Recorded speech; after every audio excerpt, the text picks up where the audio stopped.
Yo, it's Soto the Activist, and right now you're watching I Can Explain by Front Row Live. First one, we'll just have you explain your stage name. You kind of just did, but like stage name and how you came into it. Yeah, so I go by Soto the Activist, and I get a lot of feedback, sometimes good, sometimes bad, because I don't know. I guess people expect me to like run for president with a name like this. I don't know. So I think Soto the Activist. I want to be an activist in my community first and foremost. The way I came about it, I used to go by Young Soto. My mom passed.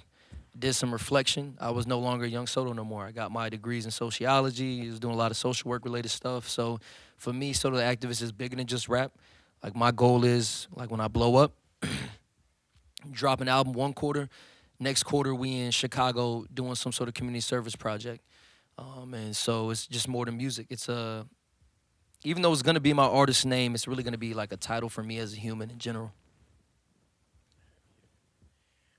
Next question: explain the inspiration for your sound and or style. Top five. I don't know. I don't know if I want to do top five, but I'd say artists that are influential to my style most definitely are Cole, Earl Sweatshirt, Bodie James, um, Griselda,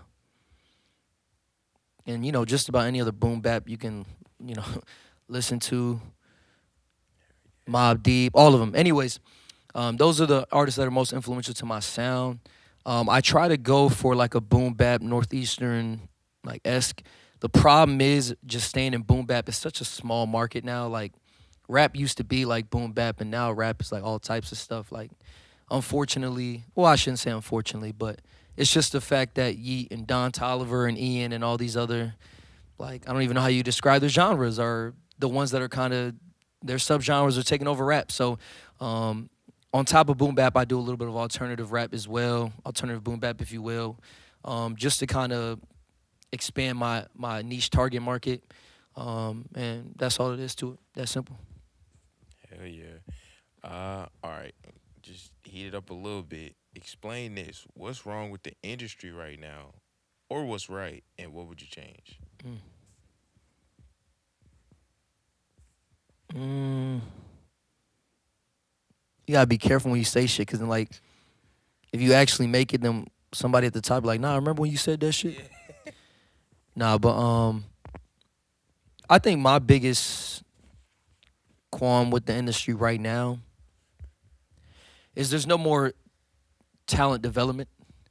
Um, right now they're just looking for who makes money. So like, if you got 100K on Instagram or 100K on TikTok or whatever it may be, I think I was even talking to an actual A&R and they just told me we don't even set up meetings no more. We just find all of our artists on TikTok.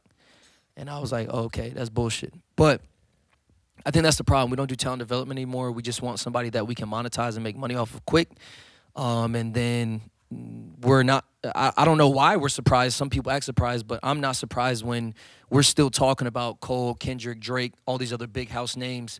It's because we haven't taken the time to develop anybody else. You know what I'm saying? We're just in a fast food industry. So one of the things I like to do with Underground Voices Live the most is like when I see those artists hop on the stage with us is having those conversations, those tough conversations about identity, branding, beat selection, bars, syncopation, all that stuff. So um, I think that's the most important like aspect to longevity. If you want to make it and not just blow up and be an overnight sensation, you have to really, really focus on building all those little things, the intangibles, and then eventually you'll find yourself in a favorable position. But yeah, that's probably my biggest qualm with the industry right now. I don't think having 100K on Instagram or any amount of followers qualifies you to be an artist or disqualifies you. Like I think there's dope artists we haven't seen before that have less than 5K followers. I mean, that's just a fact. I mean, living in Austin, Texas definitely makes that present, but I mean, that's everywhere you go, right? Hell yeah. Okay. Last question. What's one take you have about the music industry or the culture right now? Kind of just gave it, but Mm-hmm. something a little hot. Oh, I can talk about something else. You said what was the question one more time? A hot take about the industry or the culture right now. Hot take.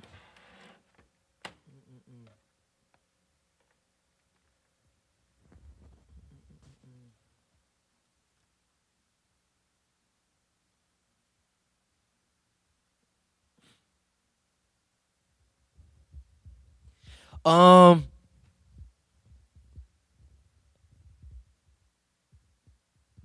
okay. Yeah. I guess a hot take. I don't know if you would consider a hot take. I think a lot of people agree with this. Um, damn, I shouldn't say this shit. Just in case. I'm not even nothing right now, but just in case. Anyways, I'm not a big fan in overly criticizing music, like critiquing somebody's music and then just being an asshole. I'm not like a big fan of that. I think when you start seeing like voting academies, various ones, the biggest ones you can think of, even the press, the media, I mean, they're all paid. They're all pay to play. So you have like big artists paying these platforms and big artists making connections with people in the voting academy to get stuff to go their way. So I guess my hot take for the industry is like I think we all need a little bit of like Kanye in us, like good Kanye, not the off the walls Kanye. Don't twist that shit. But I think we all need a little bit of like I go into this label meeting and I'm gonna stand on this desk and I'm gonna play my shit regardless. Like a little bit of like I'm signed to the rock to be a producer, but I know I'm more than a producer. Like I can really do this shit. And because if you allow too much criticism into your art, um, it's not your art anymore. It's just whatever the people say, whatever the people want. I think that's the one thing about art is that it's humanistic and it's individualistic. So I guess find that fine line of finding quality and standard, but also like push the boundaries because I'm tired of hearing the same shit. I'm tired of hearing the same shit. It's called mainstream for a reason. Yeah, that's my hot take. That's what's Stop up. listening to motherfuckers.